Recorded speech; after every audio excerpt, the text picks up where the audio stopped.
In the spring of 1429, a 17-year-old girl, from a village in eastern France, walked into the court of the French crown prince, and told him she had been sent by God to drive the English out of France. She had no military training, no political connections, no education beyond basic prayers, no experience of anything beyond the fields and the church of a small village called Domrémy, that most people in France had never heard of. She had never held a sword. She had never commanded anything. She had voices. Voices, she said, came from Saint Michael, Saint Catherine, and Saint Margaret. Voices that told her what to do, and where to go, and what France needed, by any reasonable assessment, by any logic available, to a medieval court, or a modern historian. This should have gone nowhere. The crown prince should have dismissed her. His advisors should have dismissed her. The army should have refused her. And if by some accident she had been given a chance, she should have failed immediately. Because warfare in the 15th century was a highly technical profession, requiring years of experience that she did not have. Instead, within 6 weeks of arriving at court, she was given command of the French army. Within 9 days of arriving at Orléans, a city that had been under English siege for 7 months, a siege that every military expert agreed the French could not break. She broke it. Within 3 months, she had led the French army through a campaign that reversed the entire strategic situation of a war that France had been losing for 2 generations. Within a year, she was captured. Within 2 years, she was burned at the stake by an English-controlled court on charges of heresy.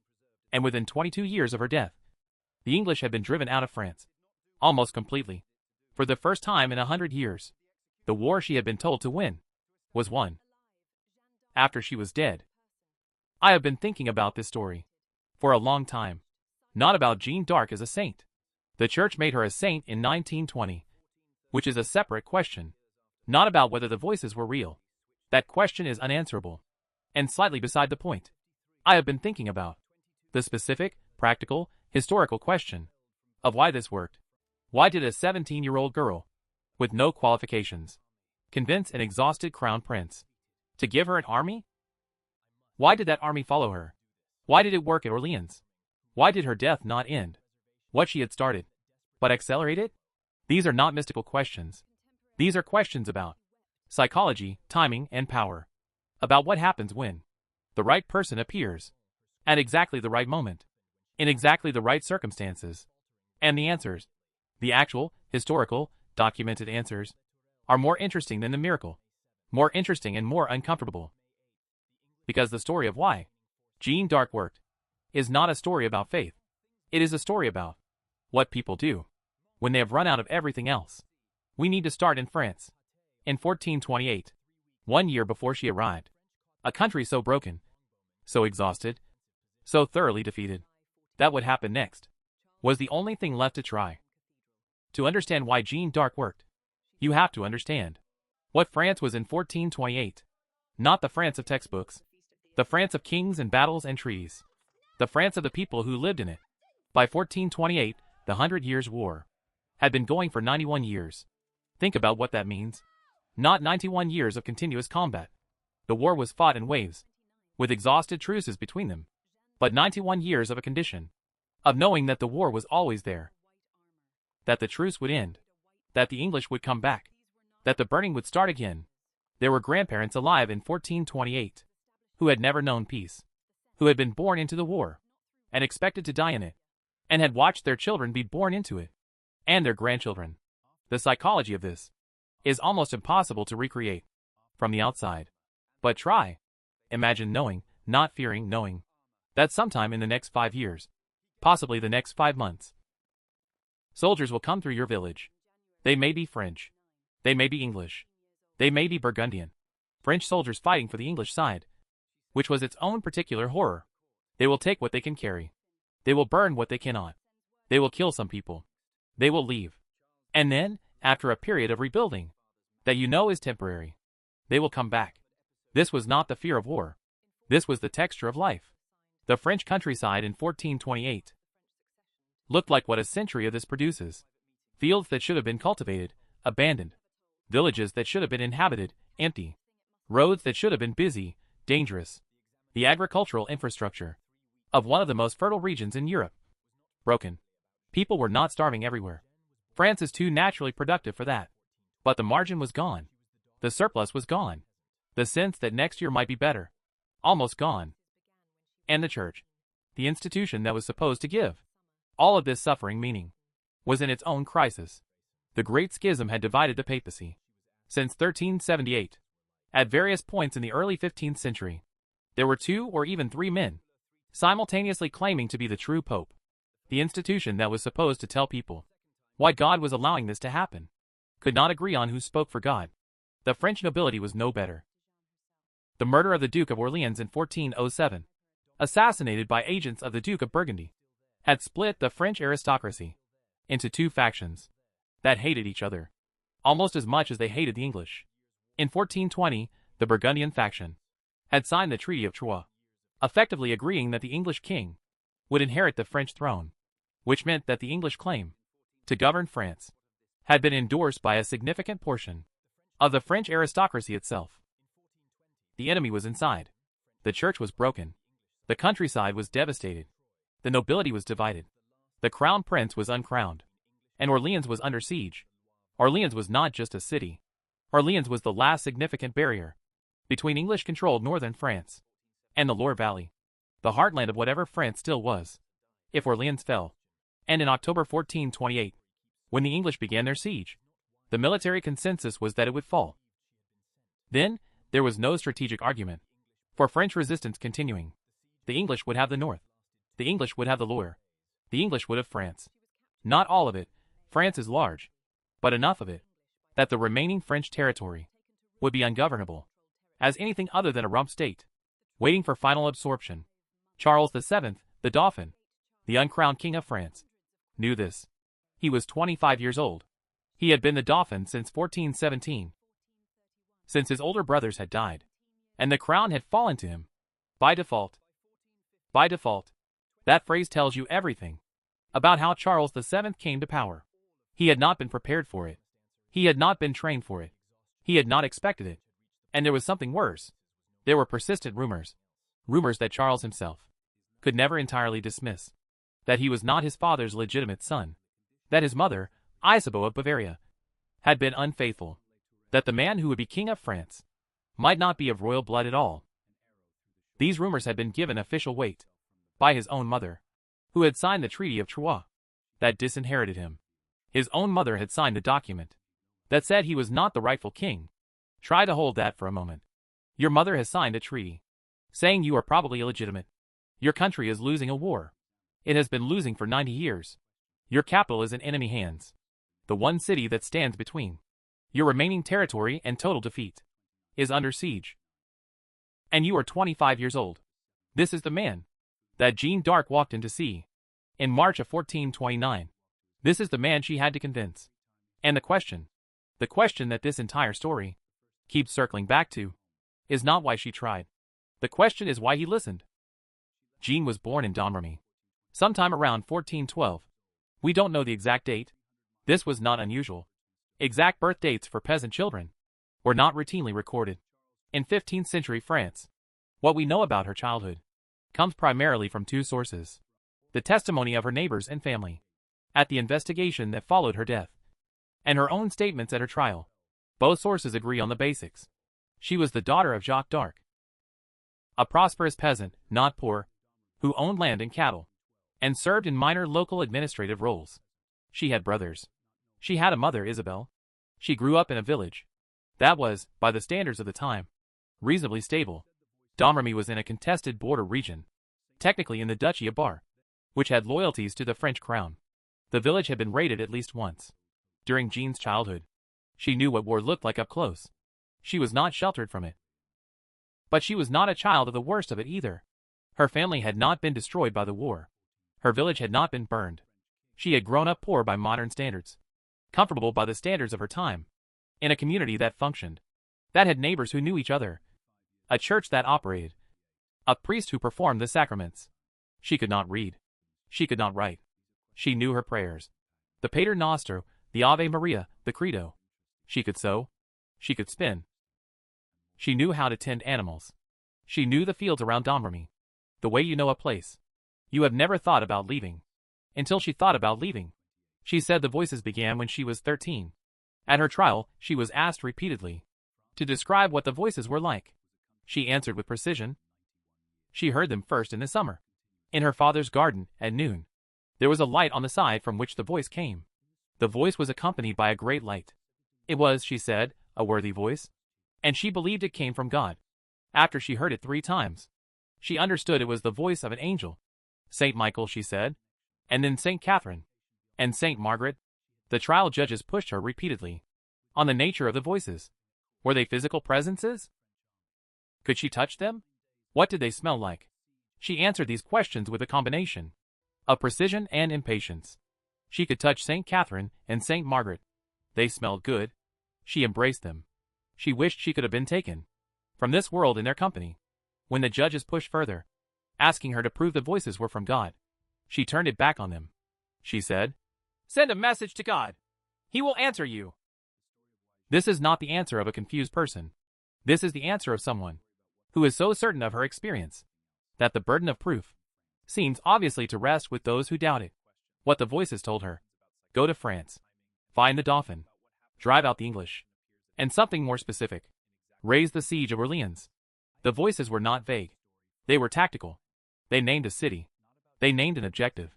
They named a timeline. She began trying to act on this.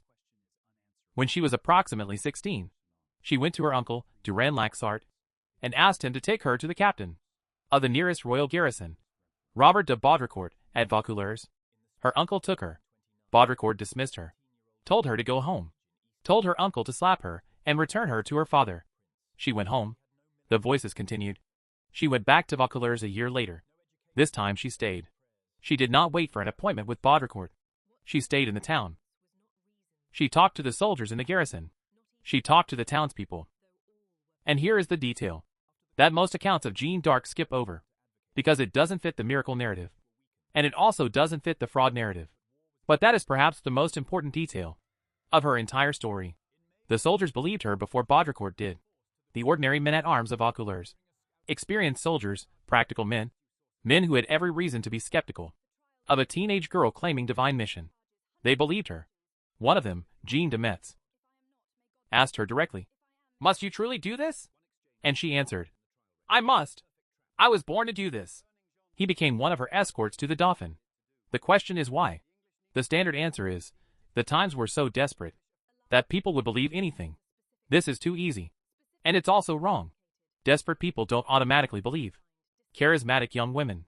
Desperate people are usually more skeptical, not less, because they've been disappointed too many times by false promises. The better answer is something specific to Jean herself. Something in how she presented. Something in how she spoke. Something in the quality of her certainty, which was not the certainty of a fanatic who cannot hear questions, but the certainty of someone who has thought through the questions and still arrives at the same answer. She was not hysterical. She was not fragile. She was not performing. Contemporary accounts consistently describe her as calm, practical, organized, concerned with military logistics, interested in the condition of the horses, worried about supply lines. She behaved, in other words, not like someone who believed they had been sent by God, though she believed that, but like someone who had been given a job and was focused on doing the job. The mystical element was the engine. The practical element was everything else. And the practical element is what convinced the soldiers first, and Baudricourt eventually, and the Dauphin's court later, and the army after that. Not the voices, not the light, the quality of her attention. She arrived at Chinon in early March of 1429. She had traveled 300 miles, through winter and through territory, where English or Burgundian patrols could have stopped her at any point. It had taken 11 days. She arrived safely, and then she waited. The Dauphin did not see her immediately. There were debates in his court about whether to see her at all. She waited for 2 days. She did not fill the waiting with anxiety, or pressure, or performance. She waited. When she was finally admitted to the court, to the great hall of the castle of Chinon, with 300 men present, she walked directly to Charles. He had disguised himself, put another man in his place. She found him anyway. How? The explanations range from the miraculous to the pragmatic. She had been shown a painting of him. She read the court's reaction as she entered, every eye going briefly to the real king. Before they could stop themselves, she was simply very good at reading rooms. Whatever the explanation, she found him. She walked up to him. She said, in the hearing of the court, "Most noble Lord Dauphin, I am Jean the Maid. The King of Heaven sends word to you, through me, that you will be anointed and crowned in the city of Reims." 300 people in the room. The words audible to all of them. Charles took her aside. They spoke privately. For a long time. What was said, we don't know. She never told. He never told. But when they came out of the private meeting, Charles's face had changed. Something had shifted. Not complete belief. Charles VII was not a man who moved to complete belief quickly. But something. The beginning of the possibility. He ordered her examined by theologians. 3 weeks of examination. 68 questions. Her answers, theologically precise. Personally certain. Impossible to catch in contradiction. The report came back. Nothing to condemn. And Charles made his decision. She would be given armor. She would be given an army. She would be sent to Orléans. Why? Because of everything we have discussed. Because France had nothing left to lose. Because Charles had nothing left to lose. Because the theologians found nothing wrong. Because the soldiers already believed. And because, and this is the part, that the miracle narrative and the debunking narrative both miss. She was very, very good at the thing she said she had been sent to do. Not miraculously good. Not supernaturally good. Practically, operationally, on the ground good. In ways that the next part of this story will make very clear. To understand why Charles VII listened to Jeanne d'Arc, you have to understand what kind of man Charles VII was. Not the king he became. He did become a reasonably effective king. Eventually late in life. After the war was won. And the crisis was past. The man he was in March of 1429. 25 years old. Uncrowned. Possibly illegitimate. Presiding over a court that was running out of money. Running out of territory. Running out of time. His character had been shaped by a specific set of experiences that would have broken most people, and had bent him in specific, observable ways. He had grown up during the period of his father's madness.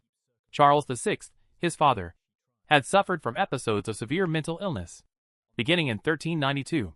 During those episodes, he did not recognize his family. He believed, at various points, that he was made of glass, and would shatter if touched. He forgot he was king. He forgot his wife. He forgot his children.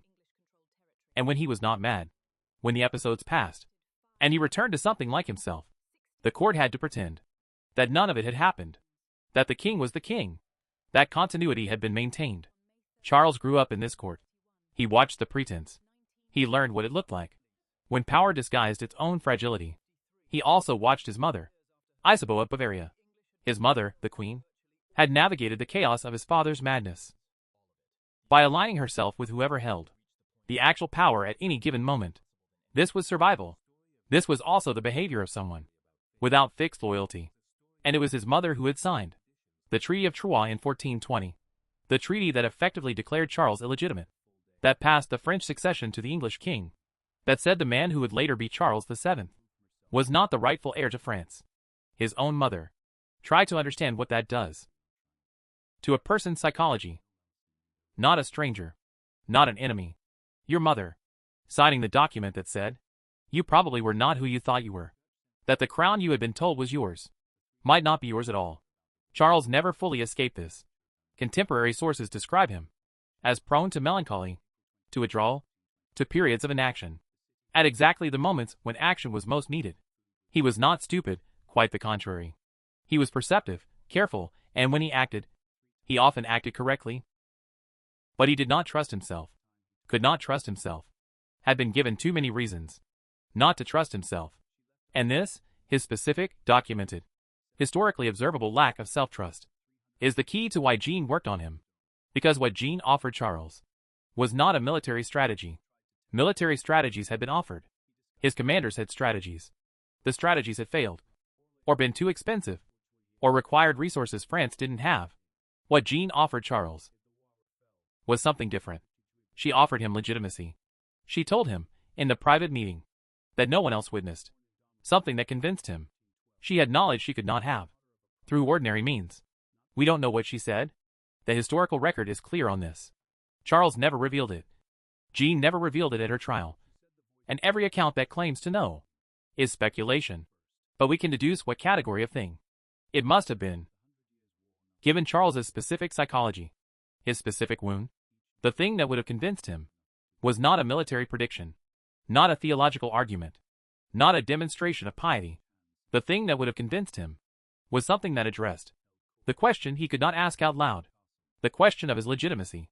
The best historical hypothesis, supported by indirect evidence from people who knew Charles, is that Jean told him that God recognized him as the true king.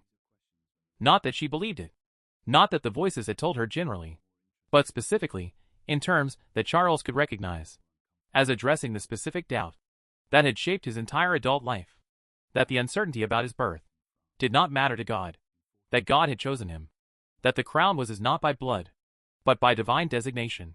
If this is what she said, and the evidence suggests it is, then what she offered Charles was the one thing that no military advisor, no theologian, no political ally had been able to give him.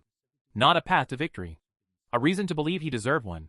The examination that followed, the 3 weeks of theological questioning, was not primarily about Jean. It was about Charles. Charles needed the cover of institutional authority before he could act on what he felt. He needed to be able to say, to himself as much as to his court, that he had done due diligence, that he had not simply been swept up by an emotional encounter with a charismatic teenager.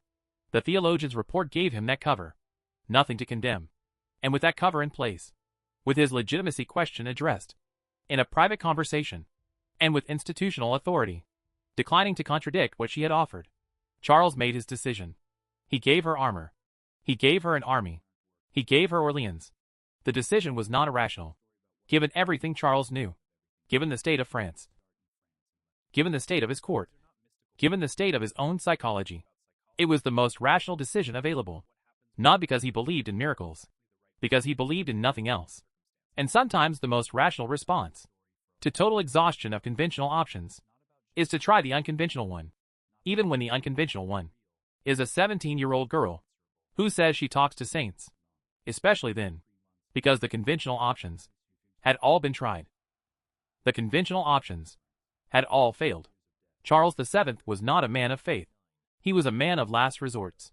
And Jeanne d'Arc was the last resort. That worked. There is one more thing about Charles that matters for this story, something that is usually left out of accounts that focus on Jeanne. After the war was won, after the English were expelled, after France was secure, after Charles had been crowned in Rheims Cathedral, exactly as Jeanne had promised, he did almost nothing to prevent her execution. She was captured in May 1430. He had the resources to ransom her. He had the political leverage to negotiate. He did neither. He let her burn. The debate among historians about why Charles did nothing is extensive and unresolved. Some argue he was afraid that a live Jeanne was a political problem, a figure whose authority might eventually challenge his own. Some argue he was simply indifferent, that once she had served her purpose, she was no longer his concern. Some argue he was pragmatic, that ransoming her would have complicated negotiations with Burgundy, that he needed to succeed. None of these explanations are mutually exclusive. All of them may be partly true. What they collectively suggest is this: Charles VII used Jeanne d'Arc exactly as thoroughly as he needed to, and stopped exactly when he no longer needed her. The miracle served the king. The king did not serve the miracle. This is not a story about ingratitude. It is a story about power, and what power does with the tools it uses. We will come back to this at the end. But first, Orléans. 9 days. The impossible thing that happened. On April 29, 1429, Jeanne d'Arc arrived at Orléans. She had traveled from Rouen, about 40 miles, with an army of around 4,000 men, and a supply convoy, carrying food and weapons for the besieged city. The English siege had been in place for 209 days. In those 209 days, the French had attempted to relieve the siege twice. Both attempts had failed. The second failure, the Battle of the Herrings, in February 1429, had been a humiliation. A French force routed by an English supply convoy. It had tried to intercept the morale of the French force at Orléans. was not good. The morale of the besieged city was worse. Contemporary accounts from inside Orléans describe a population that had been watching their siege grow more complete. With every passing month, the English had not fully encircled the city. Their force was not large enough to close every approach, but they controlled the river and the main routes in and out. Food was getting through, in reduced quantities at increasing risk. The city was not starving yet, but the trend was clear. And more than food, the psychological siege that comes from watching your situation get incrementally worse over 200 days was doing its own damage. People cope with acute crisis differently than they cope with chronic diminishment. Acute crisis produces adrenaline, the focused energy of immediate threat. Chronic diminishment produces something else. A slow erosion of the belief that things can change. Orléans in April 1429 was suffering from the second kind. Jean arrived on the evening of April 29, entering the city by the east gate, which the English did not control, crossing the Loire by boat. With part of the convoy, she entered the city at night, by torchlight. Contemporary accounts say that the people of Orléans came out into the streets to watch her arrive, not because they were commanded to, because they wanted to. The chronicler Jean de Wavrin, who was writing from the English side, noted that the arrival of the maid had changed the emotional state of the city, even before anything had happened militarily. This is important. It tells us something about what Jean was actually doing at Orléans, or rather, what she was doing. In addition to the military operations, she was changing the psychological condition of the people she was fighting for. She rode through the city on a white horse. She wore white armor. She carried a banner, white, with the image of Christ in glory, and the words Jesus Maria. These were not accidental choices. The white armor, the white banner, the religious imagery, these were a coherent visual language, addressed to a specific audience, a medieval Christian audience, for whom white meant purity, for whom the image of Christ meant divine authorization, for whom a banner was not decoration, but a statement of who you were fighting for, and who was fighting for you. She knew her audience. She spoke to them in a language they understood. And what she said with the visual language was, God is on our side. Not through a theological argument, through a symbol. Symbols work faster than arguments. Symbols bypass the skeptical mind and address the emotional one directly. And the emotional state of Orléans in April 1429 was not skeptical. It was desperate. Desperate people do not need to be convinced of things they want to believe. They need permission to believe them. Jean's arrival gave them permission. The military operations began on May 1st. She did not begin with a direct assault on the main English fortifications. She began with something that looks, from a distance of 600 years, almost like preparation. She sent letters to the English commanders, demanding they withdraw. She prayed, publicly, visibly, at every possible opportunity. She visited the French troops, moving through the camp, speaking to the soldiers, learning their names, understanding their positions. What she was doing was establishing something that modern military thinking calls command presence. The sense, communicated not through rank or formal authority, but through behavior, that the person in charge knows what they are doing and believes in what they are doing and expects success. Command presence is not a trick. It cannot be faked for long. The soldiers who watch a commander know very quickly whether the confidence is real or performance. With Jean, it was real, because she actually believed. And that belief transmitted through every interaction, every decision, every moment of contact with the soldiers she was leading, changed what was possible, not through miracles, through the specific military psychology of a force that believes it can win, versus a force that is not sure. The first engagement came on May 4th, while Jean was resting, recovering from the night ride into the city. The French captains launched an attack on one of the English fortifications. Without telling her, she woke up when the attack was already underway. Her response tells you a great deal about the quality of her attention. She did not reprimand the captains for acting without her.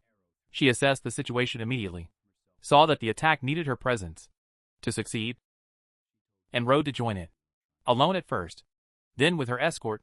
When she arrived, the attack succeeded. The Fort de Saint-Lô, one of the English outposts on the east side of the city, fell to the French. First English fortification taken. 209 days of siege. And on the first day of active fighting, a French victory. May 5th was the Feast of the Ascension. Jean declared a truce for the day. No fighting on a major religious feast day. Her captains disagreed.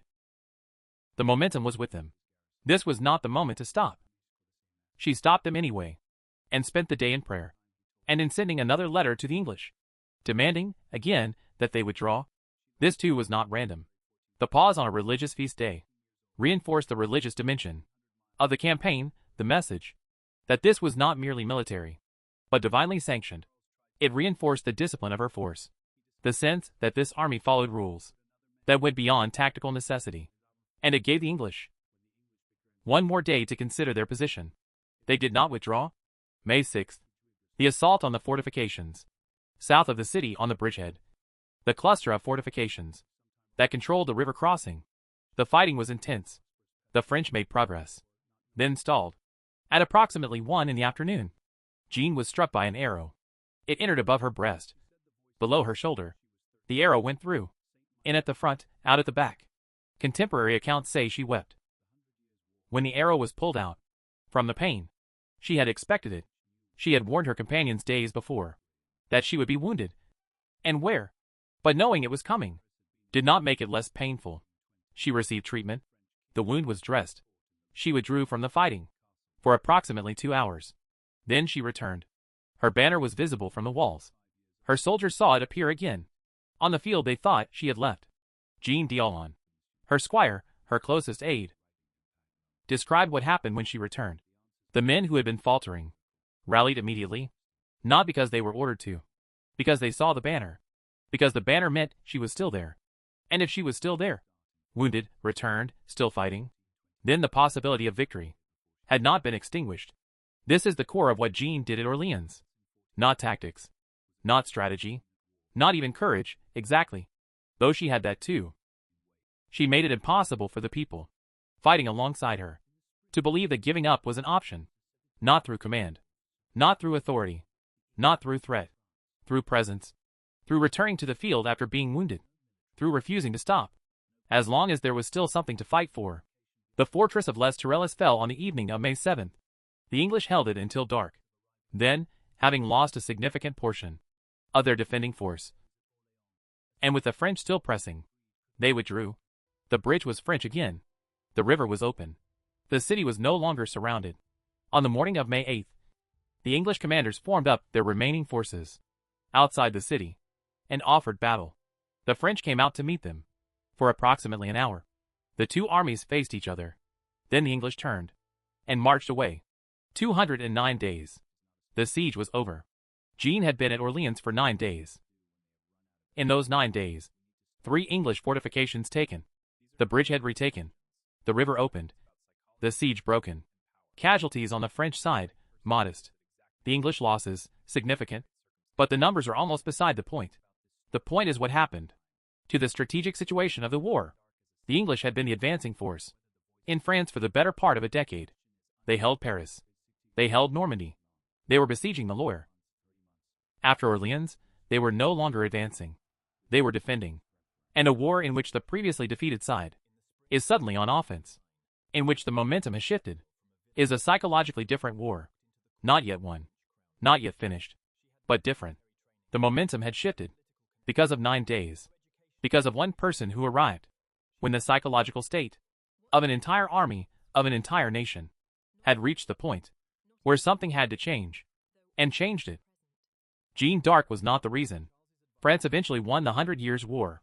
The reasons were multiple: political, economic, military, the changing capabilities of the French crown, the internal politics of England. But Jeanne d'Arc was the reason that France stayed in the war long enough for those other reasons to matter. She bought time. In the most literal possible sense, she bought time at Orléans. And the time she bought was enough. After Orléans, things moved quickly. In the weeks following the lifting of the siege, Jeanne and the French army swept through the Loire Valley in a campaign that military historians have described as one of the most efficient of the entire 100 Years' War. Jargeau, Mont-sur-Loire, Beaugency, one after another. English held towns falling with a speed that had no precedent. In the previous decade of the war, the English commanders, who had held these positions for years in some cases, were not militarily inferior. To the force opposing them, their fortifications were sound. Their soldiers were professional. But something had changed. In the psychological equation of the war, the French were winning. The English were losing.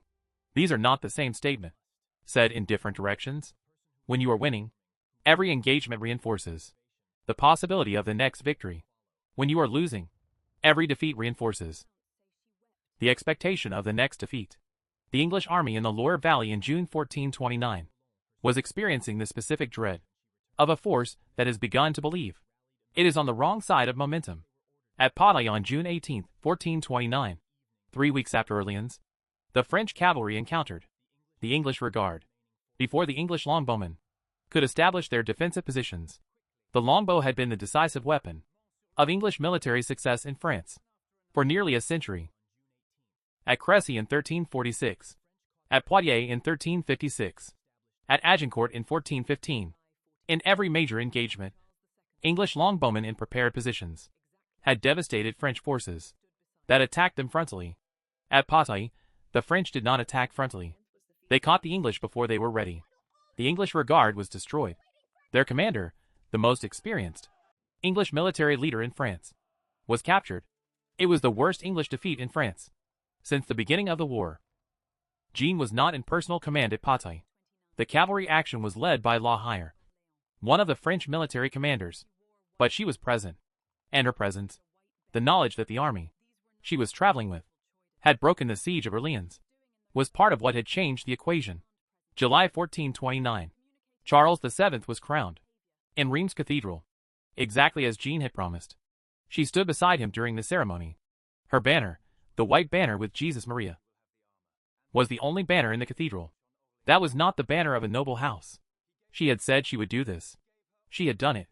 And here, at the moment of apparent triumph, something began to go wrong. Not dramatically, not suddenly, but in a specific way that things go wrong. When the people who used you no longer need you in the same way. After the coronation, Charles's advisors, particularly Georges de la Trémouille, the favorite at court, the man who had the most to lose from a continued military campaign, began to advocate for negotiation. The English and Burgundians were weakened. The momentum was with France. But war was expensive. Negotiation might achieve what further fighting would cost too much to win. Joan disagreed. She wanted to continue the campaign. She wanted to take Paris, still in English hands, still the capital, while the momentum held. She was right about the momentum. The time to press an advantage is while you have it. She was overruled.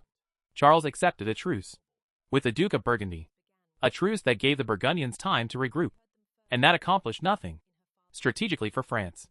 Joan attempted to assault Paris in September 1429. She was wounded again, this time in the leg. And this time, Charles ordered the retreat. Before the assault could be completed, he ordered the retreat. He had not ordered the retreat at Orléans. He had not interfered at Jargeau, or Beaugency, or Patay. But Paris was different. Paris was the real prize. And the real prize was also the most politically complicated objective. If Joan took Paris, if the relief of Orléans and the coronation at Reims were followed by the retaking of the capital, then her authority, her moral weight, her claim on the loyalty of the French people, would be something that Charles and his court could not easily manage. She would be too powerful, too independent, too much her own thing. The ordered retreat from Paris was the first clear sign that Charles VII had decided that Joan d'Arc had gone as far as he needed her to go. She spent the winter of 1429 to 1430 in a kind of suspension. No major campaigns, no clear objectives, still nominally in command, but without the resources or the authorization to do what she had been doing. She was restless. She was frustrated. The voices, she said, were still present, still urging action, still telling her there was more to do. In May 1430, she led a small force to the relief of Compiègne, a town under Burgundian siege. During a skirmish outside the town gates, her force was cut off. The gates of Compiègne closed. Before she could get back inside, she was pulled from her horse by a Burgundian archer. Captured, the Burgundians sold her to the English for 10,000 livres, the ransom price of a king. Charles VII made no attempt to ransom her. She was taken to Rouen, the English headquarters in France, and held there through the summer, autumn, and winter of 1430. The trial began in January 1431. It was an ecclesiastical trial, a church court, not a military one. This was deliberate. The English could not execute her as a prisoner of war. That would have made her a martyr to French military resistance. They needed to execute her as a heretic, someone condemned by the church itself. The charges: heresy, apostasy, idolatry, invoking demons, wearing men's clothing. The trial lasted 5 months. 68 charges. Hundreds of questions. The court, 62 judges. All of them selected by the English or their Burgundian allies. She had no defense counsel. She was not permitted to appeal to the Pope, as was her right under church law. The procedural irregularities of the trial were so extensive that the second trial, the one that rehabilitated her posthumously, listed them in detail. But the outcome was not determined by procedure. The outcome was determined before the trial began. The English needed her condemned. The court needed to produce a condemnation. The only variable was whether they could get her to confess. And here, in the 5 months of the trial, Jeanne d'Arc did something that has no parallel in any other account of a medieval heresy trial. She did not confess. Not initially. Not under the relentless pressure of daily questioning. Not under the threat of torture, which was authorized, and which she was shown the instruments of. She answered every question. She deflected the traps. She maintained the internal consistency of her testimony across 5 months of examination designed to catch her in contradictions. One exchange has been preserved in the trial record, the exchange that generations of lawyers have cited as the most precise example of answering a hostile question in recorded medieval history. The judges asked her, "Do you know if you are in the grace of God?" It was a perfect trap. If she said yes, she claimed to know something that church doctrine held only God could know. That was heresy. If she said no, she admitted she was not in God's grace. That was confession. She said, "If I am not, may God put me there. If I am, may God keep me there."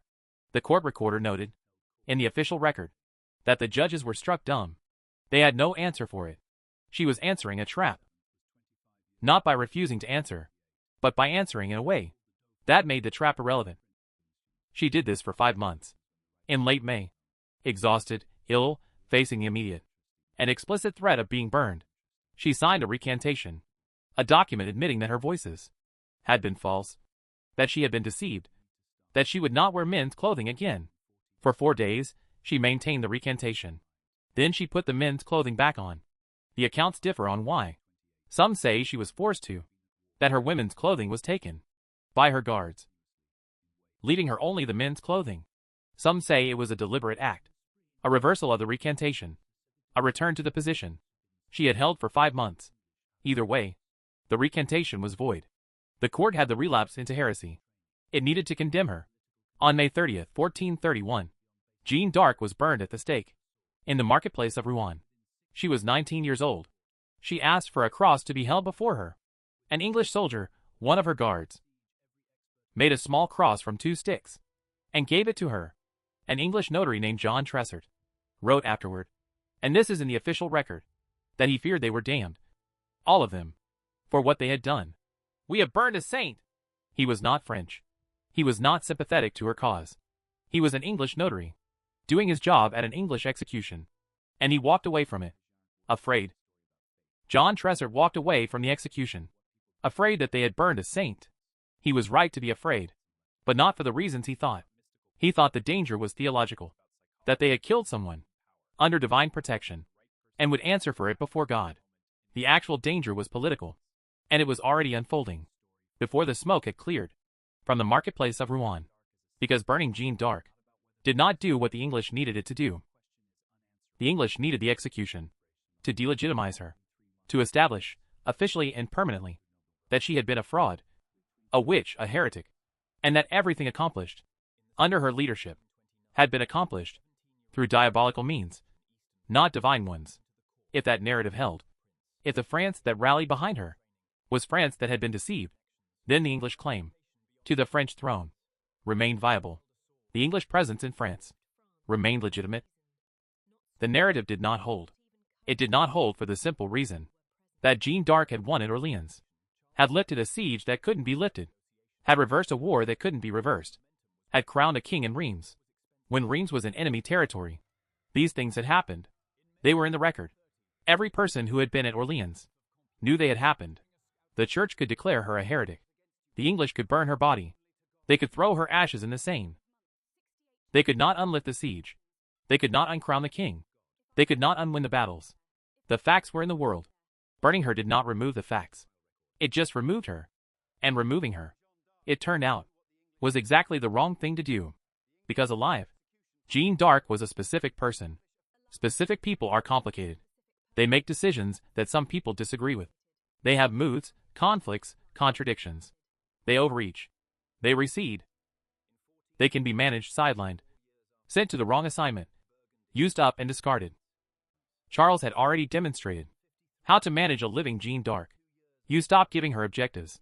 You negotiate truces she opposes. You order retreats when she wants to advance. You let her be captured. And don't pay the ransom. A living Jeanne d'Arc could be contained. A dead Jeanne d'Arc could not be contained at all. Because dead, Jeanne d'Arc became something that had never existed while she was alive. She became a symbol. Uncomplicated, uncontradictable, immune to management, impossible to sideline. The 19-year-old girl who had been frustrated by Charles's retreats, who had been overruled by his advisors, who had been captured because her force was too small for the mission. That person, with all her complications, ceased to exist on May 30th, 1431. What replaced her was the Maid of Orleans, the girl sent by God, the martyr burned by the English. And the martyr was more powerful than the person had ever been. Every French soldier who heard what had happened at Rouen was now fighting for something that went beyond tactics and strategy. They were fighting for the person who had been burned at Rouen. They were fighting to prove that what she had said was true. They were fighting against the people who had done it. The war continued. In 1435, 4 years after her death, Burgundy switched sides. The Burgundian duke signed the Treaty of Arras with the French crown, the alliance that had sold Jeanne to the English, that had been England's most important French ally for a generation. It ended.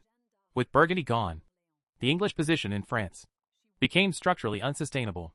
In 1436, 5 years after her death, Paris fell to the French.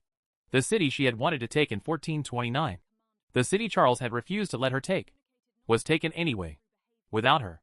Because of what she had started, the war ground on, province by province, year by year, with setbacks, with truces, with complications.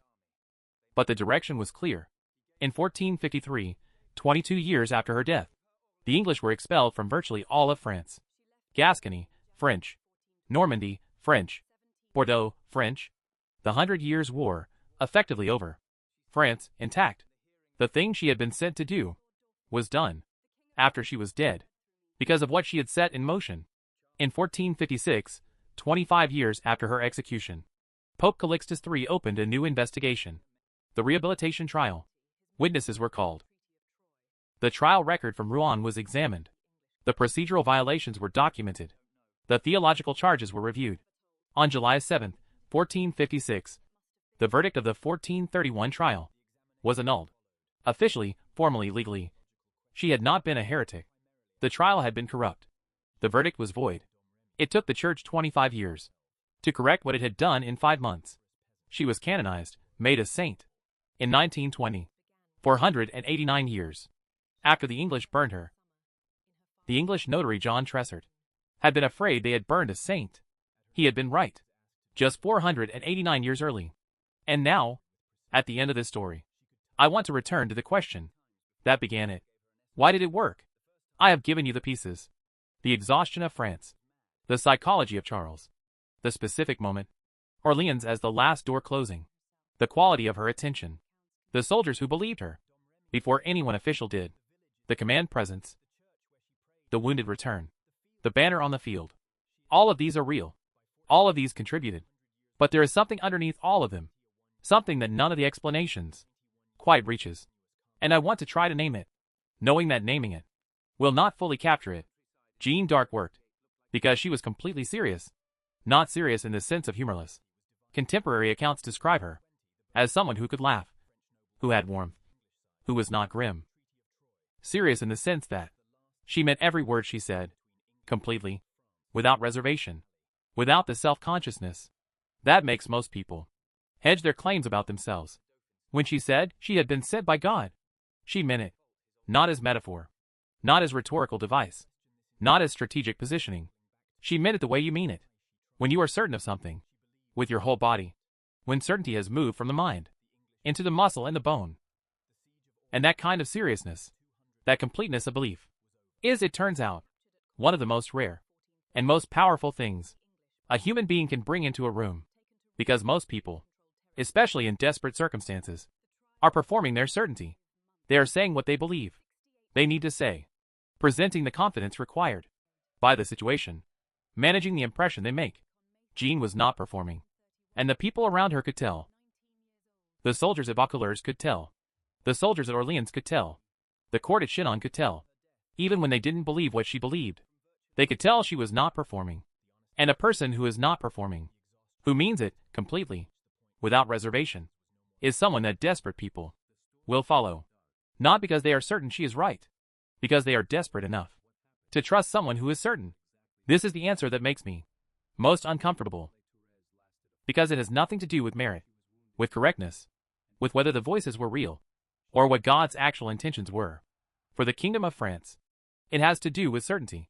And certainty is not the same thing as truth. The most certain person in the room is not always the right person. The people who follow them are not always wise to do so. History is full of people who were completely serious about completely wrong things, who meant every terrible word they said, whose completeness of belief led people into catastrophe. Jeanne d'Arc is not one of those people. The outcome was good. France survived. The war was won. But the mechanism was the same. Complete seriousness. Unperformed certainty. The willingness to say exactly what you believe, without hedging. And the magnetic pull that this creates in people who are desperate for something they can believe. This is the answer. It is not comfortable. It does not resolve into a lesson that is easy to carry, because it means that what saved France was not reason, not strategy, not even courage. Though all of those were present, what saved France was a girl who believed something so completely that other people stopped being able to believe. They had nothing left. And sometimes, not always, not reliably, not something you can plan for. That is enough. If something in this changed how you see something, not just Jeanne d'Arc, but the question of what it takes to change something that cannot be changed, I want to know. Leave it below. This one took a long time to think through. I'm glad you were here for it.